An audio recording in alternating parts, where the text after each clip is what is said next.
해법을 찾는 토론, 이슈엔 직설 시작하겠습니다. 2021년 증시가 끝을 향해 가고 있습니다. 올해 시장은 한마디로 용두삼이었다라고 해도 과언이 아닐 것 같은데요. 코로나 팬데믹 이후 지속된 유동성의 힘으로 시장은 연초에는 힘차게 출발했지만 하반기 들어서부터는 인플레이션 압력과 연준의 테이퍼링 등으로 변동성이 커졌습니다. 중앙은행들이 본격적인 금리 인상에 나서는 내년은 올해보다 더 쉽지 않은 장세가 이어질 것이다, 이런 전망까지 나오고 있는데요. 그렇다면 2022년 증시에는 어떤 점을 눈여겨보고 접근하면 좋을지 지금부터 이야기 나눠보겠습니다.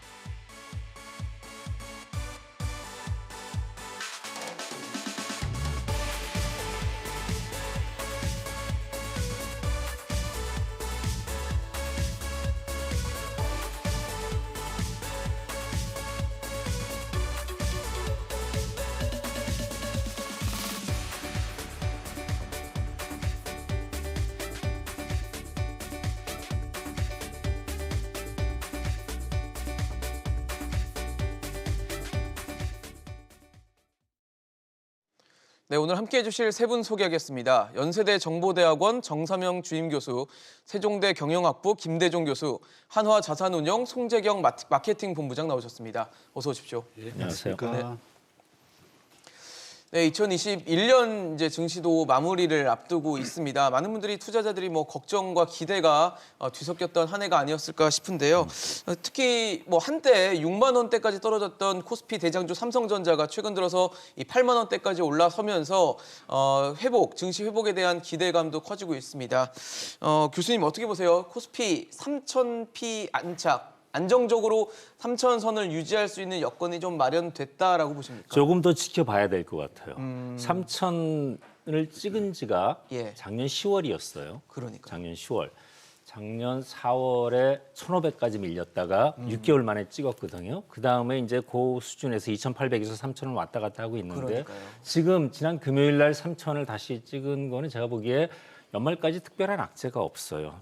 소위 얘기하는 산타랠리가 있고 또 오미크론 변수가 미국이 긴축 지금 좀 속도를 앞당길 것이다 하는 거를 조금 약간 의구심을 갖게 하고 있는 약간 긍정적인 또 외적인 변수가 있고 내적으로는 반도체, 자동차 등등 기업들이 조금 기대했던 것보다 좀 안 좋을 것이다. 4분기하고 내년 상반기에 안 좋을 것이다 했는데 약간 분위기가 호전되고 있어요. 거기에 힘입어가지고 삼성전자 우리 코스피 20% 차지하고 있죠. 그렇죠. 시총에.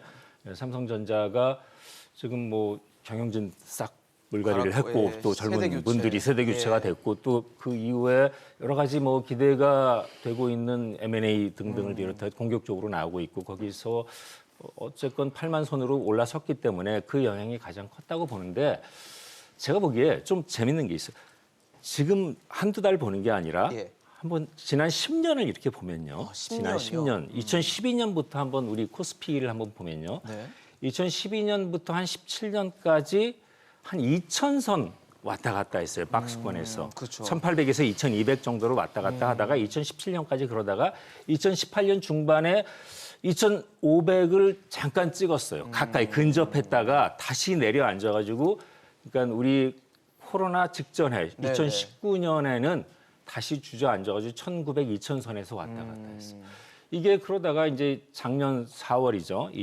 4월에 2,000선에서 한 7, 8년을 유지되고 있던 게 갑자기 1,500을 찍고 폭락을 했죠. 폭락을 했다가 1,500에서 3,000 두 배가 되는데 그러니까요. 불과 6개월? 6개월 걸렸어요. 딱 6개월 걸려가지고 지금 3,000선에서 유지가 되고 있는데요. 제가 지금 보고 있는 게 어떻게 보면은 꾸준하게 우상향하는 게 아니라 우리 증시가 지난 10년을 보면은 계단식으로 한 7, 8년을 쭉 꾸준히 박스권에서 움직이다가 내려갔다가 주저앉았다가 점프를 했어요. 그 내려갔다가 점프하는 기간 한 3, 4개월을 딱딱 끊어놓고 붙여버리면 진짜 말 그대로 수직 상승해가지고 3,000선에서 지금 움직이고 있어요. 2,000에서 3,000선으로 올라가가지고 점프해가지고 움직이고 있을 때 그 사이에 그러면 우리 기업들이 어떠한 큰 변화가 있었을까? 실적에 그러면은 2,000에서 3,000으로 오를 만큼 코스피 모든 기업들이 실적 변화가 있었을까? 환경의 변화가 있었을까? 그렇게 설명하기는 명확하지 않아요. 쉽지 않아요. 그러니까 제가 보기에 금리가 변화, 초저금리 상황이 됐다. 그렇죠. 또 투자자들의 심리가 이제 변했다. 거기서 연끌 대출해가지고 모든 자산 가격이 상승하니까 네. 우리도 위험 자산으로 갈아타야 된다. 해가지고 증시에 돈이 쏠리기 시작했고. 그렇죠. 반면에 미국을 보면요, S&P나 다우존스 같은 거를 보면요, 똑같은 지난 10년을 보고 그 같은 기간을 딱딱 끊어놓고 붙여버리면 꾸준한 우상향을 하고 있습니다. 꾸준한 우상향을 하는 거하고 점프하는 거하고 계단식. 네. 여기서 지금 저희가 좀 주목해야 되는 부분이 이 점프한 부분을 우리가 어떻게 설명을 해야 되느냐. 네. 이게 점프해가지고 여기서 유지가 될 수 있느냐 아니면은 기업 실적 외에 파이낸셜 데이터, 파이낸셜 팩터, 펀더멘탈 이상의 그 외의 것, 외적인 요인들 때문에 점프를 한 거라면 네. 이거는 어떻게 보면 좀 불안정한 것일 수도 있다. 계속 우상향하기에는 그러니까 3천선에서 안착해가지고 계속 우상향하기에는 좀 불확실한 그런 요인들이 작용할 수도 있다. 좀 걱정거리도 있고 아마 기대할 만한 부분들도 분명히 존재할 것 같다는 생각이 드는데 그거 저희가 토론을 진행하면서 추가적으로 또 다시 한번 좀 여쭤보도록 하겠습니다. 조금 더 지켜봐야 된다라는 뭐 종합적인 의견을 주셨는데 글쎄요. 사실 지난해 증시를 이제 새롭게 겪으신 뭐 저희가 소위 이제 주린이라고 표현하는 분들이 경험하셨던 분들은 올해가 참 답답하셨을 수도 있을 법한 시장이었거든요. 특히 연초 들어서 연 시작하자마자 3,000선을 바로 뚫고 시작을 했고 6월까지 상반기까지 3,300까지도 올라오면서 그래도 지난해보다는 아니지만 올해도 꽤 괜찮네라는 인상을 줄만 했는데 하반기 들어서는 사실 상당히 답답한 시장이 좀 구현이 되면서 많은 분들이 3,000선 안착에 대한 걱정 이런 부분들을 계속 하고 있는 것 같습니다. 지금도. 저는 뭐 주식이라고 하는 것이 이제 주가의 정의가 미래의 현금 흐름을 현재 가치화한 것. 그러니까 주가는 항상 경기에 한 6개월 정도 앞서갑니다. 앞서가는, 예. 선행지수죠. 네.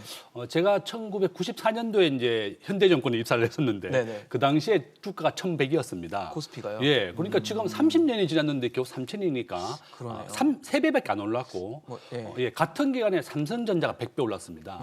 그다음에 뭐 같은 기간에 네이버가 한 1,000배 정도 올랐다. 그래서 우리가 종합주가지수에 투자한 사람들 아주 실패를 했지만 지수에 투자하시는 삼성전자를 선택하든 네이버나 카카오 같은 종목을 종목에. 잘 골랐다 그러면 뭐 100배에서 1,000배나 수익이 났고 애플 같은 경우는 같은 기간에 한 2,000배 정도 올랐습니다. 그래서 제가 이제 항상 주식하시는 분들한테 종합주가지수에 투자해서는 안 되고 네. 앞으로 미래를 이끌어갈 종목을 잘 골라라. 한국을 대표하는 것은 삼성전자, 네이버, 카카오, 뭐 BBIG 종목들이다. 네. 그다음에 이제 제가 이제 주식에 관련돼서 상관관계 그래프를 하나 가져와 봤는데요. 네. 상관관계 표를 한번 봐주시면 주가에 상관관계, 네. 주가에 가장 크게 영향을 주는 게 뭐냐 이렇게 봤을 때 네. 기업의 경상이익이었습니다. 우리나라는 제조업으로 세계 5위의 나라거든요. 예. 한국보다 수출을 많이 하는 나라는 네. 중국, 미국, 독일, 일본밖에 없습니다. 네. 그래서 우리나라는 작년에 수출이 600조고 네. 수출이 600조, 수입이 500조예요. 그래서 경상수지라고 하는 것은 수출 빼기 수입인데 경상수지가 우리나라에 가장 크게 영향을 주었습니다. 여기서, 0.5, 네. 0.55라는 거죠. 그러니까 주가에 가장 크게 영향을 주는 게 경상수지가 0.55고 외환보유고가 이제 더 높은 0.95인데 이거는 네. 이제 외환 위기 같이 그런 충격이 왔을 때. 안정적인 게 유지해야 되는 네, 겁니다. 네. 항상 우상향이죠.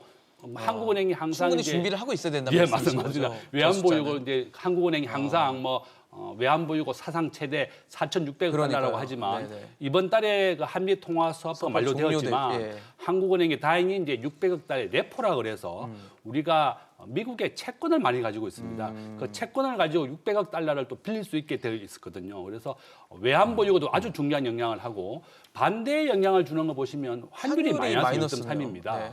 그 밑에 보시면 CD 금리나 국채가 마이너스 0.7이죠. 그런가요? 그러니까 미국이 기준금리를 내년에 3번을 올리겠다고 선언을 했고 예. 테이퍼링이 3월 달에 종료가 됩니다. 그러면 제가 경험해 보니까 2008년도에 우리 환율이 1,600원까지 올랐었고 주가도 크게 출렁거렸죠. 그래서 이제 미국이 기준금리를 올리면서 전 세계에 풀린 달러를 환수하는 테이퍼링이 실시하고 네. 기준금리를 올리게 되면 주가에는 굉장히 큰 영향을 준다는 거죠. 그러니까 환율에 대한 우려를 주신 건데 그것도 맞습니다. 다시 한번 좀 체크를 좀 해볼게요. 예, 지금 맞습니다. 말씀드리는 것보다는 조금 더 나중에 환율 얘기를 저희가 좀 다시 한번 할 예정이니까 그 부분은 다시 한번 또 그때 말씀 좋습니다. 주시면 좋을 것 같습니다. 사실 지금 송재경 본부장님께서는 어쨌든 증권사에 또 몸담고 계시기 때문에 올해 증권사가 전체적으로 종합을 봤을 때 올 한해 어디까지 갈 것이냐 했을 때 3,700까지도 예상한 곳도 있었고 통상적으로는 3,000 중반대 정도까지는 올해 좀 가지 않겠냐 했는데 지금은 막상 이제 뚜껑을 열어보니까 3,300이 거의 최상단이었던 것 같고요. 거의 올해 하반기 들어 시장은 3,000선을 계속 넘나드는 분위기가 있어서 내년을 걱정하시는 분들도 많은데 내년은 어느 정도 좀 폭을 갖고 갈 밴드가 어떻게 될 거라 보십니까? 예, 근데 짤막하게 수정하면 제가 일주일 전까지는 제가 증권사에 있었고요. 예. 네, 지난주부터는 이제 그렇죠. 운용사로 바뀌어서 운용사로 오셨죠. 예, 네. 그걸 좀 말씀을 드리고 싶고요. 네. 일단은 그러니까 말씀 주신 대로 지금 앞에 두 분 교수님께서 좀 긴 그림, 그다음에 거시적인 것으로 우리나라 사이트를, 시장의 그러한 한계 또 내지는 우려, 걱정들을 이렇게 많이 주셨는데 맞습니다. 올해 한 해가 생각보다는 우리나라의 수출이 지금 12월까지도 상당히 좋았고 저 네. 경상수지가 의미하는 바가 그거죠. 사실은 코스피하고 가장 그 코릴레이션이 높은 지수가 경상수지. 다른 말로 하면 수출이 얼마나 잘 되느냐 그렇죠. 이슈거든요. 예. 그래서 그것이 상당히 이제까지 코릴레이션이 높았는데 올해는 거기에 비해서는 이 좋은 수출 지표에도 불구하고 지수가 하반기 들어서 맥을 못 쳤다라는 게 좀 아쉬운 대목이죠. 네, 그래서 네. 상당히 아까 보여주셨던 코릴레이션에서 좀 벗어난 측면이 있었는데 수출이 좋았음에도 지수는 못 따라오는. 네, 근데 가장 큰 이유가 보면은 이제 좀 조금 이제 이게 내년 내후년을 말씀드리고 싶어서 이제 이 얘기를 꺼내는 건데 가장 큰 이유는 하반기 들어오면서 말씀 주신 대로 우리나라는 상대적으로 유동성을 그렇게 풀지 않았습니다. 상대적으로 지금 이 큰 전 세계 미국이나 유럽이나 이 중국이나 사실은 유동성을 푼 주요 거대 경제가 대부분 유동성을 풀었고 거기에 대한 일종의 이제 반대급부 반사 효과들을 저희가 이제 일부 작년에 많이 누렸던 거고요. 올해는 상대적으로는 우리가 오히려 빨리 기준금리를 인상하면서 저희가 8월부터 인상하기 시작했잖아요. 그렇죠. 예. 그러니까 어찌 보면 우리는 긴축을 먼저 시작했던 겁니다. 그래서 전 세계적으로 특히 신흥국들 중심으로 긴축을 먼저 시작한 국가들이 상대적으로 주가 지수가 좀 힘들었었다라는 것들을 염두에 본다면 우리 올해 하반기가 힘들었던 거가 좀 이해가 될 수 설명이 있다. 될 수 있는 부분도 있다. 이렇게 말씀을 드리고 예. 싶고 또 하나는 거기에 이제 소위 말하는 주가 지수라는 건 아까 교수님께서 말씀 주신 대로 미래를 땡겨와서 지금 반영을 소위 하는 이제 거죠. 주가가 형성이 되는데 올해는 작년 대비 거의 2배의 이익 증가가 있습니다. 기업들이.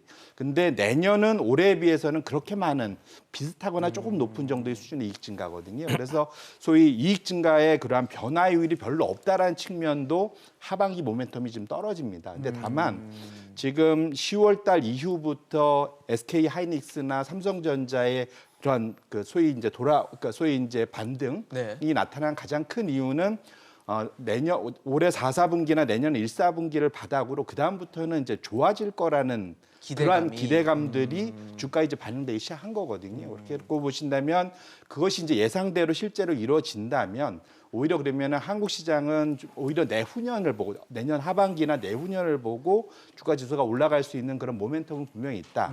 다만 거기에 이제 리스크는 아까 말씀 주신 대로 미국이나 유럽이 긴축으로 들어가는 거 예, 예. 이런 것들이 이제 이따도 논의하겠지만 우리한테는 이제 외생 변수로서의 리스크다. 그렇겠죠. 이렇게 말씀드릴 수 있을 것 같습니다.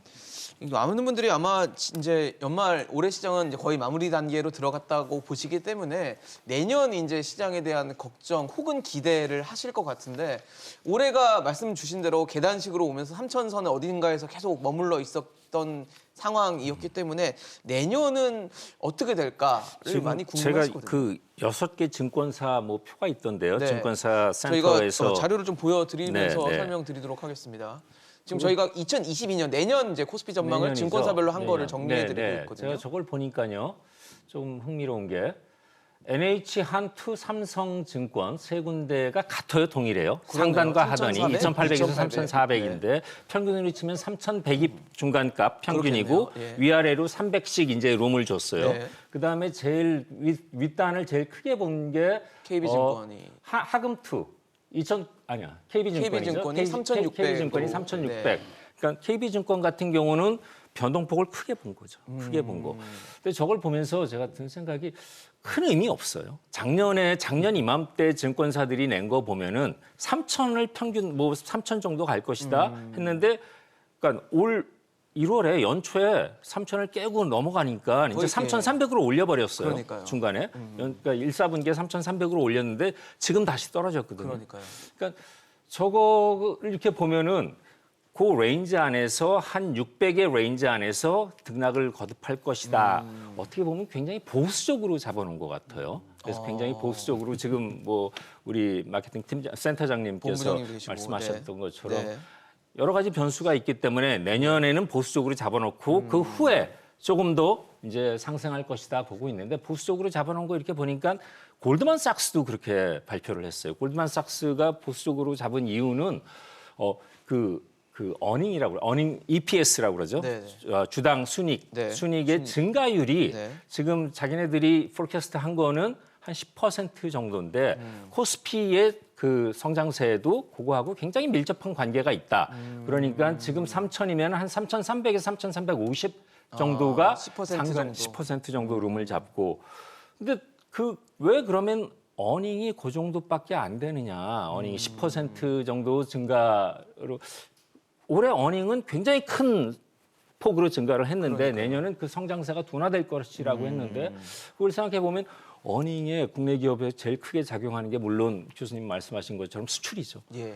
수출이 사상 최대로 증가를 하고 수출액도 사상 최대치를 찍고 있는데, 이렇게 보면은 수출 단가는 많이 올라가 있는데 그 성장률이 수출 물량의 성장률은 크게 오르질 않았어요. 그러니까 가격이 올라요. 가격은 오른 만큼 물량이 오르는 거는 그렇게 크게 오르지 않고 있기 때문에 그거를 반영해가지고 어닝 문제도 거론을 하고 있고, 그래서 조금 더 보수적으로 잡고 있지 않냐, 뭐 그렇게 보고 있습니다. 예.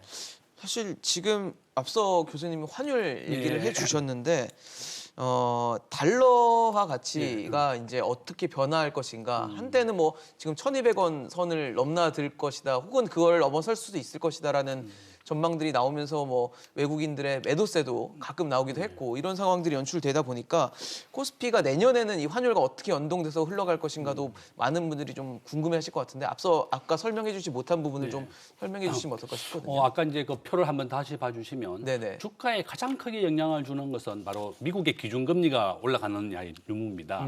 마이너스 0.7의 관계를 보여줬습니다. 예. 미국은 앞으로 이제 기준금리를 내년에 3번 0.25씩 해서 0.75까지 올리고, 네네. 그다음에 0.25를 내년에 3번, 후내년에 3번, 네. 그다음에 2024년에 두 번. 2번에 올려가지고 2.5%까지 올리겠다는 게 8번이거든요. 예, 2.5까지. 그래서 예. 미국의 지금 계획이다. 그러면 우리나라 주가는 굉장히 크게 그 진폭을 보여줄 겁니다. 조금 전에 이제 KB가 3,600이 주가 뭐 상단이었고, 예. 대신은 아까 마이너스 20%까지 잡아놨다. 2,600까지. 그래서 결론은 한해 내년에 대통령 선거가 3월 9일 날 있거든요. 네네. 원래 바이든 대통령이 취임한 이후에 미국의 S&P도 한 20에서 30% 올랐습니다. 그러니까 항상 대통령이 바뀐 거에는 굉장히 주가도 좋고 또 진폭이 큽니다. 그래서 대통령 선거가 우리가 내년 3월 9일 날 있고, 네. 우리나라의 환율도 굉장히 큰 폭으로 움직일 것이다. 저는 뭐 안정적인 환율을 유지하는 게 제일 중요한데, 우리나라는. 그렇죠. 왜냐하면 한국은 무역 의존도가 65%로 세계 2위입니다. 수출과 수입이 한국 경제에 아주 크게 영향을 주고 있는데 환율이 가장 크게 영향을 준다는 거죠. 그래서 조금 전에 그 상관관계에서 보셨다시피 우리나라의 미국의 기준금리를 올리게 되면 굉장히 주가에는 반대의 영향을 보여주고, 그다음에 환율은 지금 환율 그래프도 제가 하나 가져와 봤거든요.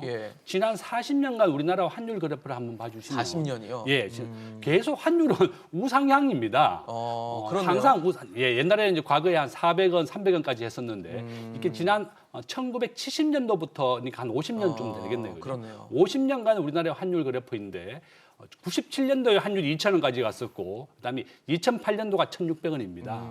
그러니까 이제 미국이 달러를 회수하기 시작했던 2008년도에 환율이 급등했었다. 1,600원. 지금 뾰족뾰족하게 나온 부분이 맞습니다. 시점들일 텐데. 그 두 군데죠. 97년하고 2008년도. 외환위기 때와 글로벌 맞습니다. 금융위기 글로벌 때. 금융위기다. 다행히 이제 2008년도에는 한미 통화 스와프하고 한일 통화 스와프가 있어서 환율이 1,600원까지 갔었지만 안정이 되었었습니다. 그래서 이제 최근에 이제 정부가 한미 통화 스와프 종료가 되었지만 레포를 통해서 600억 달러를 확보했었다. 그래서 이제 다행스럽게도 이제 국제금융시장이 조금 안정이 되었는데 네. 제가 제일 우려되는 것은 지금 터키가 환율이 2배 올랐고 아르헨티나는 외환 위기를 6번째 맞고 있어요. 6번째 지금 IMF 구제금융을 받고 있다. 그래서 저는 이제 우리나라의 국제금융을 안정시키는 것이 정부나 한국은행의 가장 큰 역할을 하고 우리나라의 단기 외채가 한 34% 정도 됩니다. 네네. 그래서 지금은 국제금융시장의 안정망 장치로 가지고 있는 게 한미 통화 스와프 종료 이후에 레포다. 그래서 저는 이제 환율이 가장 크게 주가에 영향을 주고 두 번째는 바로 미국의 기준금리에 따라서 우리나라 주가가 크게 요동을 칠 것이다. 이렇게 말씀을 드리겠습니다. 네. 결국 환율과 기준금리가 우리 시장에도 아주 변동성을 크게 줄 수 있는 요인이라는 지적을 해주신 건데 송재경 본부장님 어떠세요? 환율 내년에는 1,200원을 넘을까요?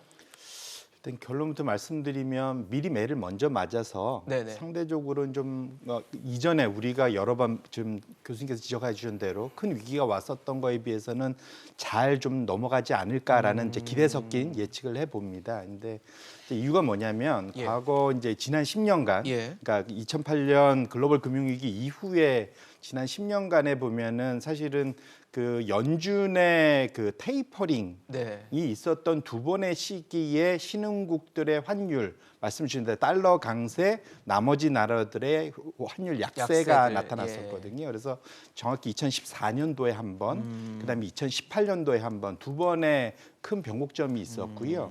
그런데 이번엔 좀 신기한 게 그 당시로 보면 달러 인덱스가 강세로 갔었던 거는 테이퍼링이 시작된 그 시점부터 강세로 갔거든요. 아, 시작된 시점부터요. 네, 근데 올해는 잘 보시면 테이퍼링 한다 말만 했지만 그러니까요. 테이퍼링은 이제 11월부터 시작됐습니다. 그러니까요. 그러니까 11월부터. 실제로 근데 환은 잘 생각해 보시면 연초 이후에 원화 약세, 달러 강세로 사실은 이미 작년과 정반대로 네. 원화가 이미 약세를 꽤 보였었다라는 거죠. 그래서 지난 두 번의 경험 때문인지 몰라도 자본시장의 참가자들이 환율 시장에서는 이번엔 좀 선제적으로 좀 대응한 측면이 있다라고 말씀을 드린다면 그렇게 놓고 보신다면 이제 과거와 다른 흐름을 이제 기대해 볼 수 있지 않겠느냐라는 기대를 하나 해보고요. 예. 두 번째는 아까 이제 아르헨티나나 터키 같은 예를 들어주셨는데 네네. 그쪽에 비해서는 우리가 이제 아까 보여주신 대로 상대적으로 좀 양호한 게 우리나라의 경상수지나 외환 보유가 역대 최고 수준으로 제일 좋은 상황이라는 거 하나. 그다음에 이제 두 번째로는 소위 상설 레포라고 그래서 과거와 달리 소위 이제 우리가 이제 통화 수합이라는 걸로 어려울 때를 그때 소위 이제 대비하죠. 땜빵이라고 그래야 그렇죠. 되나요? 매우죠. 그랬었는데 이제는 상설 레포를 통해서 연준과의 그런 파이프라인을 이제 정시적으로 뚫을 수 있게 돼 있다는 측면에서 놓고 보면 일시적인 그런 달러 유동성 위기 자체가 일어날 확률이 상당히 줄어들었다. 불이 나면 언제든 끌 수 있게 됐다는 그렇죠. 뭐 이제 그런 그런 이제 표현이겠네요. 이 과거의 네. 그런 두 번의 경험 때문에 연준도 자기네들도 급한데 다른 나라 불까지 꺼주기 힘들다 보니까 이제 그런 상설 레포를 국내적으로도 만들고 해외적으로도 만든 거거든요. 예. 그래서 그런 것들을 같이 염두에 본다면 내년도는 상대적으로는 그러한 이제 그 달러의 그러한 변동에 의한 그런 위기 자체가 네. 진폭이 좀 많이 줄어들지 않을까라는 이제 기대를 해봅니다. 근데 사실 네. 달러 올라가는 거 너무 걱정 안 하는 것 같아요. 지금 한은도 그렇고 투자자들도 좀 그런 경향이 있고요. 계속 근데 정부에서도 외환 보유고 외환 보유고 세계 8위예요, 지금. 뭐 이런 얘기 4,800억 계속하면서 달러고 뭐 언제든 경상수지도 준비가 돼 그렇고. 있다라는 인상을 계속 주려고 노력하는 것들이 보이거든요. 맞습니다. 지금 그 예전하고는 분위기가 확 달라요. 달러 1,200원을 찍고 그 이상이 되더라도 그렇게 큰 걱정 안 하고 오히려 어떤 분들은 좀 표정 관리하고 달러 자산에 달러 연계 자산에 투자한 많은 분들이 표정 관리를 하고 있는 것 같고 또 외국인들이 달러가 올라가고 원화가 떨어지면 절하가 돼버리면은 외국 기관들이 많이 들어와요. 오히려 싼 값에 한국 자산을 매입하겠다 저가 해가지고 매수의 기회다. 주식시장도 외인들 매수세가 굉장히 강해집니다.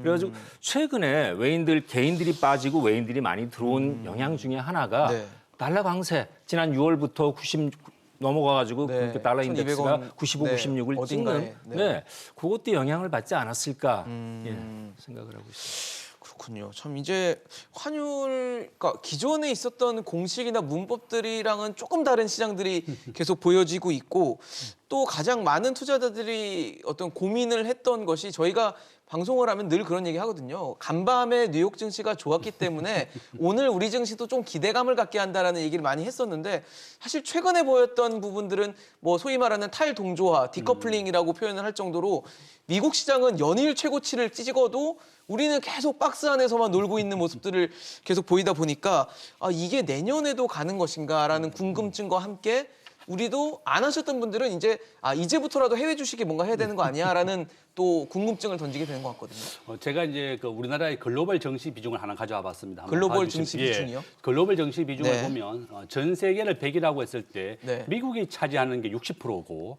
전 세계 100인데 우리나라가 차지하는 비중이 1.5%밖에 안 됩니다. 굉장히 한번 보시면 작네요, 우리는. 아주 충격적이죠. 네. 뭐 일본도 한 5%, 네. 중국도 4%밖에 안 되고 미국이 지금 기축통화의 달러를 가지고 있기 때문에 미국이 전 세계를 통제할 수 있는 권한이 군사력도 있지만 이 달러입니다. 그렇죠. 그래서 전 세계 글로벌 비중의 60%가 미국이고 계속 성장하고 있다. 네. 한국은 오히려 2%에서 1.5%, 1.6%입니다. 그렇네요. 그러니까 제가 항상 주식하시는 분들한테 그럽니다.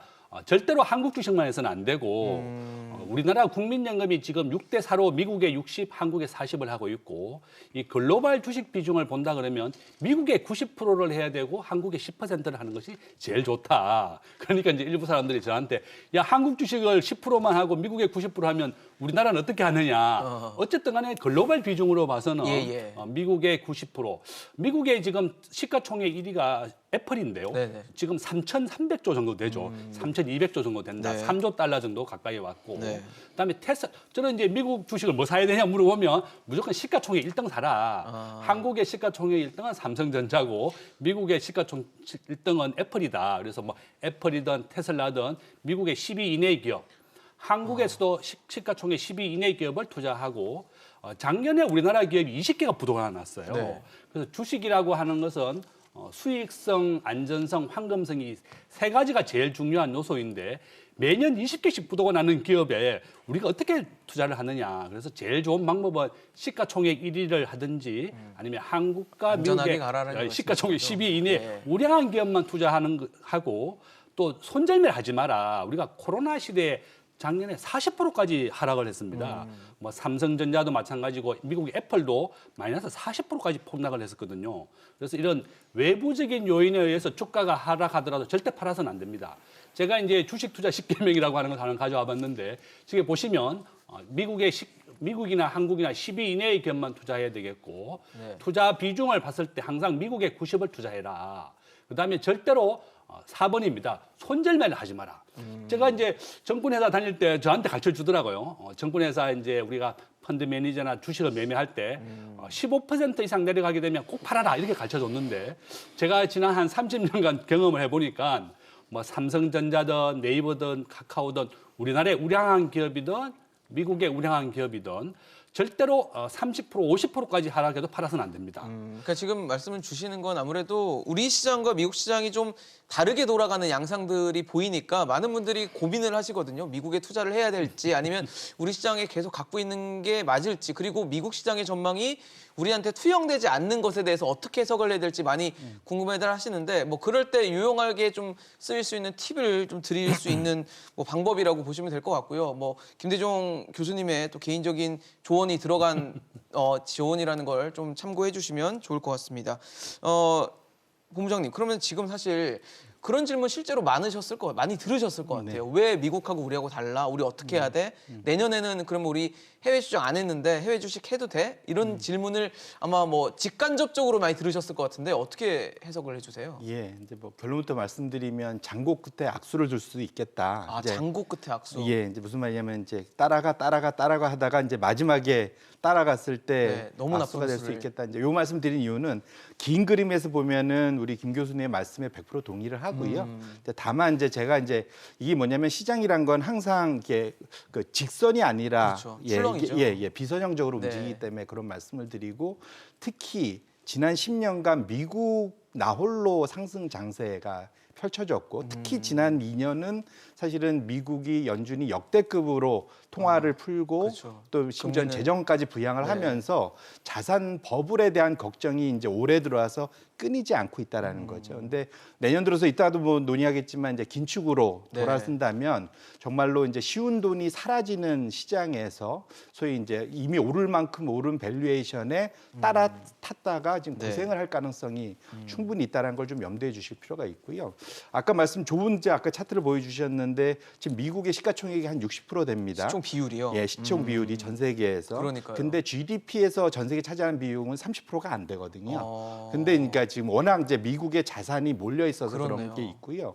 근데 여기 하나 더 나가서 미국이 지난 10년간 나홀로 올라가다 보니까 소위 이제 오버웨이트라고 하죠. 비중을 확대해 놓은 비율은 거의 80%입니다. 시장에 거의 많은 돈이 거의 이제 내가 포트폴리오에 미국, 뭐 중국, 유럽 다 담았으면 거의 80%를 미국에다가 거의 담을 이제 정도로. 담아낼 정도로 많이 들고 있거든요. 그러니까 여기에서 이제 추가적으로 더 담을 돈이 있겠느냐라는 이제 걱정이 있을 수 그럴 있는 수는 상황이고요. 있겠네요. 통상적으로 한 10년에서 한 12년 주기로 이게 이제 미국이 좋은 해가 있으면 네네. 한 10년 단위입니다. 또 다른 10년은 미국이 이제 상대적으로 이제 많이 올랐으니까 이제 좀 고생하는 내려앉는- 시기가 네. 오고 미국 위의 나라가 좋아지는 시기가 오는 그게 대략 한 10년 단위로 나타나거든요. 네. 그래서 그렇게 놓고 보신다면 내년도가 상당한 큰 변곡점의 시기가 될 수 있기 때문에 내년이 끝물인가요? 저는 그렇게 될 가능성이 높고 그것이 우리한테는 기회가 될 수 있다라고 보고 있어서 오히려. 이것도 또다시 기대 섞인 한 말씀을 드려봅니다.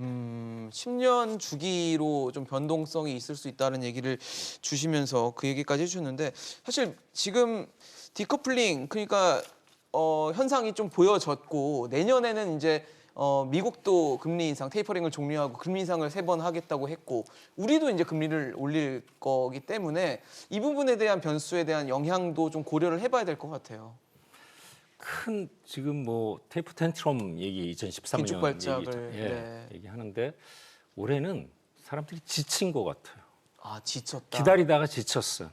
테이퍼링 얘기 저희가 이 자리에서 한 지가 벌써 한 10번 될 거요. 10번 넘었던 것 같습니다. 예. 언제 하지? 하기 직전부터 저희가 하도 많이 얘기를 해서 그러니까요. 네. 최근 들어가지고 뭐 조금 앞당긴다, 한 3개월 앞당긴다 했는데 그 다음에 또 이제 오미크론 얘기가 나오니까 네. 3월에 빠르면 금리 인상할 수 있다는 얘기가 조금 또 사그라들고 있고 그래가지고 벌써 신흥국들은 금리 많이 올렸습니다. 멕시코, 네네. 브라질, 러시아 러시아는 8% 이상이고 뭐 멕시코, 브라질 다 올렸고 우리도 1% 지금 내년에 올리면 1.25, 1.5 그렇겠죠. 뭐 예, 어딘가로 가 가능하고 있겠죠. 미국하고 차이가 굉장히 많이 커지고 벌어져 있어요. 있는. 신흥국들은 네. 선제적으로 올려놨고 하기 때문에 막상 이제 테이퍼링 끝나고 금리를 올린다 해도 아까 말씀하신 것처럼 접종을 미리 다 해놨기 때문에 그러니까 충격이나 이런 금리 건 때문에 없을 큰 충격은 없을 것이다. 단기적인 충격은 없을 것이다. 예, 그렇게 보고 있습니다. 장기적으로 보면 물론 좀 영향을 받겠죠. 장기적으로. 장기적으로 보면은 내년 내후년 이제 증시 전반적으로는 아무래도 뭐 대출 규제도 있고 네. 여러 가지 금리 상승 이자 부담 기업의 이자 부담도 그러니까요. 있고 개인 예. 투자자들도 그렇고 그래서 영향을 받을 텐데 큰 단기적인 충격은 미미하지 않을까. 오히려 시장에 좀 긍정적으로 작용할 수도 있겠다. 저는 긍정적이요? 예. 군데군데 끼어져 있는 금융의 불균형, 불균형을, 예, 네. 버블 뭐 소위 그런 얘기도 많이 하는데 그런 것들을 잠재우고 사실 이제는 이자 쓸 수 있는 이자 비용을 감당할 수 있는 기업들 혹은 그런 개인들이 제대로 된 투자를 할 수 있는 환경이 되지 않을까. 뭐 빚내 가지고 투자하고 네. 이제 여러 가지 좀 부정적인 투자 현상들이 있었는데 그런 것들을 잠재우고 버블을 정화시키는 그런 역할을 할 수도 있지 않나. 가지고 시장에서는 오히려 기다리고 있는 것 같습니다. 시장 오히려 기다리고 있다. 비정상을 정상화 만드는 거죠. 그러니까 초저금리에서 어느 정도 이제 정상적으로 네. 진짜 말 그대로 리얼 포스트 코로나 시대로 가게끔 예. 사실 지난해부터 올해까지 보였던 양상을 좀 보면 유동성이 너무 많이 풀렸고 그리고 금리는 제로 수준으로 유지가 되면서 많은 분들이 자고 일어나면 증시가 오르는 오늘 아침엔 또 오르고 내일 또 자고 일어나면 또 오르고 이런 시장들이 많이 보여졌는데 지금은 이제 그야말로 그 시장이 이제 종료가 되고 유동성도 이제 접고 그다음에 금리도 올리는 시기가 되면서 뭔가 기존까지 지난 2년간 보였던 시장과는 좀 다른 시장들이 구현될 거라고 보여지면서 많은 분들이 이제 그동안 좀 상대적으로 좀 쉬었다면 이제는 좀 어떻게 될 것인가에 대한 고민을 많이 하시는 것 같아요. 네. 제가 종합주가지수 그래프도 한번 가져와 봤습니다. 지난 네. 우리나라의 한 30년 종합주가지수 그래프인데요. 30년 동안 종합주가지수라고 하는 거든 뭐 외환보유고든 우리 모든 나라의 국가 GDP가 계속 성장하게 되어 있고 나라 자체가 계속 성장하게 되어 있는 거죠. 우리가 우량한 기업을 잘 고른다 그러면 삼성전자는 주가가 100배 정도 올랐죠. 네. 97년도에 3만 원 하다가 이제 앵변 분할하기 금액으로 하면 한 100배 정도 올랐다. 그래서 우리가 종합주가지수 그래프를 보듯이 항상 경제라고 하는 것은 우상향하게 되어 있습니다. 우리가 이제 항상 경제다 국가 GDP라는 것이 계속 성장하고 증가하기 때문에 그렇다. 그래서 뭐 조금 전에 이제 우리가 커플링 현상 얘기했지만 커플링이라고 하는 것이 미국이 오르게 되면 한국도 오르고 그다음에 항상 같이 올라가야 되는데 미국은 계속 오르지만 한국은 좀 내리는 것 때문에 이제 지금 이렇게 문제가 좀 됐다는 거죠. 그래서 이제 결론은 뭔가 하면 우리나라는 경제는 계속 성장하게 되면서 종합주가지수도 계속 성장하게 될 것이다. 그러니까 이제 다만 종목을 잘 골라야 됩니다. 네. 우리가 종목을 엉뚱한 거 고르시면 안 되겠고 앞에서 드린 것 같이 네. 우리나라를 대표하고 있는 삼성전자라든지 또 대장주니까요. 우리나라가 전 세계 스마트폰 보급률 세계 1위입니다. 95%를 없는 사람이 다, 없죠. 다 네. 가지고 있고 예. 그다음에 인터넷이라든지 전자정부라든지 다 세계 1위거든요. 그래서 저는 이제 정부가 뭐 네이버나 카카오나 뭐 우리 법인사라든지 기업하기 좋은 환경을 좀 만들어줘라. 또 뭐 골목 상권 때문에 이제 정부가 최근에 좀 규제를 네. 좀 해서 주가가 좀 하락을 했었는데 그런 것은 바람직하지 못하다. 지금 구글의 시가총액 2,000조입니다. 네네. 그래서 지금 기업하기 좋은 환경을 만들고 우리 기업이 계속 수출을 독려할 수 있는 그런 환경을 만들어준다 그러면 굉장히 성장할 것이다. 대선이 영향을 좀 주지 예, 않을까 싶네요. 맞습니다. 정권이 누가 잡느냐에 예. 따라서 달라질 것 같고. 작년 말 기준으로 우리나라에서 해외에 투자한 FDI가 한 550억 달러 정도 되는데 우리나라에 들어온 외국인 투자 금액은 100억 달러밖에 안 되거든요. 그러니까 우리 기업하기 좋은 환경을 안 만들어주니까 굉장히 중요한 국내 지점입니다. 일자리가 없고 다 미국으로 유출이 되는 겁니다. 그래서 지금 현재 기업하기 좋은 환경을 만들어야지 주가가 계속 상승한다. 이렇게 또 말씀을 드리겠습니다. 네, 사실 지금 말씀하신 대로 우리가 이제 기업하기 좋은 여건들을 만들어줘야 된다 말씀을 주셨는데 미국 같은 경우는 지금 연준이 올해 성장률 전망치는 좀 하향 조정을 했어요. 소폭 낮추면서 내년은 또 키웠거든요. 그 얘기는 뭔가 올해는 오미크론 변이라든지 이런 변수에 대해서 좀 영향을 주더라도 내년에는 좀 나름대로는 자신감을 드러낸 게 아닌가. 이게 혹 이제 주가에 반영이 되거나 이러면 또 미국 증시가 올라가는 상황이 될 수 있을 것 같다라는 생각이 들게 하는데 여기서 걱정은 역시 디커플링 현상을 보이는 우리 시장은 어떻게 될 것인가와 또 연계가 돼 있을 것 같거든요. 예. 결론도 말씀드리면 증가율만 놓고 보면은 중국 시장이 제일 좋아야겠죠. 그렇겠죠. 예, 왜냐면 네, 성장률 8% 자체가. 떨어져도 뭐 8% 성장. 그러니까 제가 드리고 싶은 말씀은 경제 성장률의 절대 레벨이 자산 가격과의 그런 코릴레이션이 그렇게 높지 않다. 상관관계가. 연동돼 있기는 좀 어렵다고 보는. 예, 그러니까 길게 놓고 보면 맞는데 네네. 적어도 1, 단기에는. 2년, 2, 3년 텀에서 놓고 보면은 그렇게까지 큰 딱 맞지는 않을 것이다. 예, 상당히 좀 따로 놀 가능성이 높다라고 말씀을 드리고 싶은 거고요. 그다음에 사실은 미국의 고민은 거기에 있습니다. 말씀 주신 대로 그러니까 4%의 그러한 성장률 그 소위 이제 기대감은 있긴 하나 예. 지금 제일 걱정은 뭐냐면 연준이 이제 소위 긴축 이제 소위 테이퍼링하는 시점에서는 자본 시장이 그렇게까지 요동을 치지 않는데 그 테이퍼링을 넘어서서 기준금리를 올리기 시작하고 심지어는 연준이 풀어놨던 자산을 줄이기 시작하면 그렇죠. 보통은 이제 금리를 올리기 시작하면 자산도 같이 줄이거든요. 왜냐하면 내가 돈을 빌려놓고 거기에 금리를 올리면은 스스로 이렇게 일종의 이제 자해하는 모습이 되기 때문에 그런 형태가 되기 때문에 그런 현상이 나타나고요. 보통은 그런 현상이 오면은 경제는 후행적으로 나타나고 네. 자본시장이 먼저 거기에 대해서 텐드럼을 일으킵니다. 그래서 네. 지금 말씀 주신 소위 이제 긴축이 일어나서 단기 금리 올라가고 장기 금리가 떨어지면 아마 이제 소위 미국의 경제 성장률은 내년이 아니라 내후년 정도가 실제로 이제 성장률이 뚝 떨어지는 모습이 나타날 수밖에 없고요. 네. 그렇게 되는 가장 큰 이유는 경기 과열. 지금은 경기 과열도보다는 더 큰 거는 인플레이션이라고 봐야 될 것 같고요. 지금 11월 달까지 저희가 숫자를 봤지만 네. 지금 6.8%뭐 이렇게까지 나왔죠. 지금 내년도 12월 1월로 가서 7자를 볼 수도 있을지 걱정을 하고 있습니다. 그래서 그렇게 놓고 보신다면 결국은 연준이 사실 올해 내내 상당히 그렇게 유화적으로 하다가 급격하게 급반전한 거는 견디다 결국은 물가 수준에 항복을 했다고 봐야 될 것 같고 이 물가 수준에 대해서 연준이 공격적으로 나오면 나올수록 내년의 변동성이 좀 커질 수가 있다. 그렇게 보면 미국 시장이 실질 금리가 지금 마이너스 한 1.2에서 1% 사이대에서 소위 미국의 높은 밸류에이션을 정당화했는데 이것이 우상향해서 올라가면 미국의 밸류에이션이 떨어질 수가 있습니다. 그러면 오히려 우리 입장에서는 상대적으로 우리가 미국의 높은 밸류에이션이 떨어지고 떨어지면. 우리는 이미 많이 낮아 있는 네. 상황이기 때문에 같이 떨어진다기보다는 우리가 버티고 올라갈 수 있는 상대적인 게임에서는 오히려 유리한 고지를 볼 수도 있다. 다만 그 사이에 그러한 텐드럼 현상이 있을 때, 소위 이제 경색이죠. 네, 그런 이제 긴축발작들. 울컥하는 네. 이런 현상이 있을 때 일부 조정이 있을 수 있기 때문에 그걸 감안하시면서 대응할 필요가 있겠다 이렇게 말씀을 드립니다. 사실 이렇게 테이퍼링이 좀 속도가 빨라지고 기준금리를 올리는 배경에는 인플레이션이 지속되고 있는 분위기가 있어요. 그리고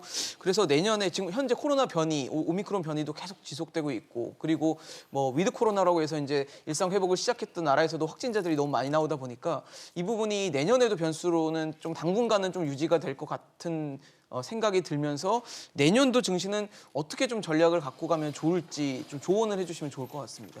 네, 지금 코로나 변수가 제일 많이 나오고 있죠. 그러니까요. 네, 오미크론 변수도 나오는데 한편에서는 지정학적인 변수도 있어요. 지금 우리는 늘 갖고 가는. 네, 꼭 우리뿐만이 아니라 네. 미중 모두. 관계뿐만이 아니라 우크라이나하고 러시아 아, 사태, 그렇죠. 또 갈등들을 중국과 계속 보이고 대만 있어서. 문제, 또 뭐 지금 뭐 내년 2월이죠. 내년 2월에 그 베이징 올림픽 정치적인 보이콧, 외교적인 보이콧 네. 선언하고 나서 그러니까요. 분위기가 심상치 않기 때문에 이런 지정학적인 국제 정세의 문제가 만약에 발생을 한다 아니면 그 불확실성이 계속 증가를 한다 했을 때 제일 먼저 즉각적으로 즉시적으로 타격을 받는 게 원유 문제예요. 유가 문제인데. 유가. 지난달에 벌써 오펙 산유국, 그러니까 미국을 제외한 산유국들이 증산 안 하겠다. 자기네들끼리 뭐 결의를 한 바도 있고 그렇기 때문에 지금 중국 말씀도 하셨는데 중국의 올해 경제 성장률 8%대인데 내년에는 뭐 5%대로 떨어진다는 얘기가 있잖아요. 거기서 가장 큰 변수가 지금은 현재 뭐 호주에서 석탄 들여오는 문제 때문에 국제 공급망 문제 뭐 이런 것들을 야기해가지고 전 세계에 피해를 많이 주고 있는데 우리도 뭐 직격탄을 맞고 있었고요. 이런 것들도 한번 고려를 해봐야 되지 않을까. 유가 문제가 이제 발생을 하고 지정학적 문제가 발생을 하면은 네. 꼭 오미크론 뭐 코로나 문제뿐만이 아니라 또 다른 정치적인 이슈가 그렇네요. 그런 것들도 좀 면밀하게 좀 주목을 해야 될 것 예. 같고요. 인플레이션 지금 말씀하셨는데 네. 지금 역사적으로 이렇게 보면요. 인플레이션이 막 높아질 때 주식하고 채권의 코릴레이션이 높아져요. 주식하고 채권에. 같이 지난 올라- 한 30년 인플레이션이 하이퍼 인플레이션이 발생한 기간 동안에 주식 시장과 채권 시장의 움직임을 보면은 네. 갑자기 확 증가를 합니다. 어떤 얘기냐? 인플레이션이 만약에 미국의 예. 인플레이션, 한국의 인플레이션이 계속 이게 지속이 된다 내년에 하면은 제일 먼저 제가 드릴 수 있는 얘기는 되도록 분산해라. 나눠 담아라. 예, 나눠 담아라. 꼭 자산군 안에서 주식 안에서 분산하는 것뿐만이 아니라 요새 소위 얘기 많이 나오는 뭐 공모형 리츠도 있고 네. ETF도 여러 가지가 있지 않습니까? 그러니까 언더라잉이 원자재나 기초 소재로 뭐 중심이 된 주식 같은 것도 괜찮습니다. 예, 좀 되도록이면 분산해야 된다. 분산해서 긴 호흡을 가지고 가져가야 된다. 알겠습니다. 사실 저도 한 올 마디 한해 좀 저희가 이제 시간이 다르고요. 오늘은 여기까지만 좀 말씀을 듣겠습니다. 아마 뭐 하실 말씀도 많으실 것 같고 아마 시청자 여러분께 드릴 말씀이 많았을 텐데 저희가 시간 제약상 오늘은 여기까지 말씀을 좀 듣도록 하겠습니다. 사실 연초만 해도 큰 기대를 갖고 시작한 투자자들도 많았을 텐데 한 해가 지나 보니까 참 다사다난했던 한 해가 아니었나 싶습니다. 내년도 그렇게 쉽지만은 않겠지만 뭐 마냥 손만 놓고 있을 수 있는 시장은 또 아닌 것 같습니다. 좀 각자 국제 변수 또 우리나라에 있을 수 있는 각종 변수들을 침착하게 좀 지켜보시면서 투자의 여건, 투자 상황들을 좀 점검하시고 투자를 해보시는 게 어떨까라는 생각이 들었습니다. 오늘 정삼윤 교수, 김대종 교수, 송재경 본부장과 함께했습니다. 이슈앤직설 오늘 준비한 소식은 여기까지입니다. 지금까지 시청해주신 여러분 고맙습니다.